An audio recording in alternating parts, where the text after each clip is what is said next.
ఈ ఎన్నికల్లో TDP super 6 హామీలతో ప్రజల ముందుకు వచ్చి విక్టరీని సొంతం చేసుకుంది.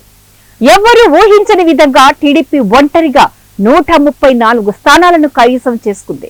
మొత్తం కూటమి 164 స్థానాల్లో విజయ ఢంకా మోగించింది.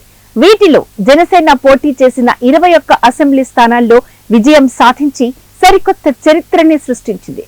ప్రజలపై టీడీపీ వాడిన ప్రధాన అస్త్రం సూపర్ 6. ఇప్పుడు అసెంబ్లీ ఎన్నికల్లో టీడీపీ అధికారంలోకి రావడంతో సూపర్ 6 అమలు ఎప్పటి నుంచి ప్రారంభం అవుతుందనేది హాట్ టాపిక్ గా మారింది ఏపీలో. అంతేకాకుండా తన తొలి సంతకం మెగా డిఎస్సి పైనే అన్న చంద్రబాబు మాటపై నిలబడతారా అన్న అనుమానాలు కూడా రేకెత్తుతున్నాయి. సో ఈ క్రమంలోనే సూపర్ 6 లో ప్రధాన హామీ అయిన ఆర్టీసీ బస్సుల్లో మహిళలకు ఉచిత ప్రయాణం స్కీమ్ కు సంబంధించి కీలక చర్చ నడుస్తుంది. కర్ణాటక, తెలంగాణ, ఢిల్లీ రాష్ట్రాల్లో ఈ పథకం అధికారంలోకి రావడానికి గోల్డెన్ కార్డులా పనిచేసింది. ఇప్పుడు ఏపీలో కూడా ఇలానే జరిగింది.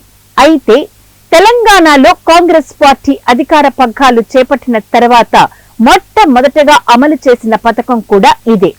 దీంతో ఇప్పుడు ఏపీలో కూడా చంద్రబాబు నేతృత్వంలోని ప్రభుత్వం ఆర్టీసీ బస్సుల్లో మహిళలకు ఉచిత ప్రయాణం పథకాన్ని అమలు చేస్తారా అన్న చర్చ హాట్ టాపిక్ గా మారింది. అయితే అది సాధ్యం కాదని కొందరు మేధావులు చెప్తున్నారు.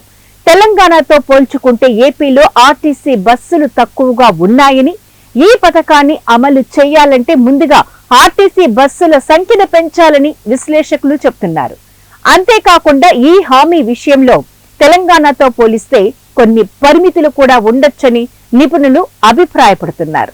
ఏపీలో అన్ని రకాల ఆర్టీసీ పాసులు కలిగిన వారు సుమారు 10 లక్షల మంది ఉంటే వారిలో 3 నుంచి 4 లక్షల మంది మహిళలే ఉండొచ్చని అంచనా వేస్తున్నారు నిపుణులు. ఈ క్రమంలో మహిళలకు ఉచిత బస్సు ప్రయాణం హామీని అమలు చేస్తే రోజుకు 6 కోట్ల రూపాయల ఆదాయం తగ్గడంతో పాటు అంతకన్నా ఎక్కువే ఖర్చు కూడా ఉంటుందని అంచనా వేస్తున్నారు. అదేవిధంగా ఏపీలో ఈ హామీని కొన్ని షరతులతో అమలు చేయొచ్చని అంటున్నారు. రాష్ట్రంలో ఈ పథకాన్ని అమలు చెయ్యాలంటే అంతర్జిల్లాల్లో తిరిగే ఎక్స్ప్రెస్, ఆర్డినరీ బస్సుల్లో మాత్రమే అమలు చేస్తారని అభిప్రాయపడుతున్నారు.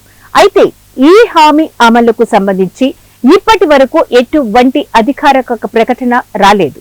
కానీ ఆంధ్రప్రదేశ్ ముఖ్యమంత్రిగా ప్రమాణ స్వీకారం చేసిన వెంటనే చంద్రబాబు దీనిపై క్లారిటీ ఇవ్వొచ్చని, ప్రభుత్వం ఏర్పడిన తొలి వారంలోనే ఈ హామీకి సంబంధించిన అధికారిక ప్రకటన చేసే అవకాశం ఉందని అనుకుంటున్నారు. మరి బాస్ ఏ నిర్ణయం తీసుకుంటారో తెలుసుకోవాలంటే ఈ నెల 12 వరకు ఆగాల్సిందే.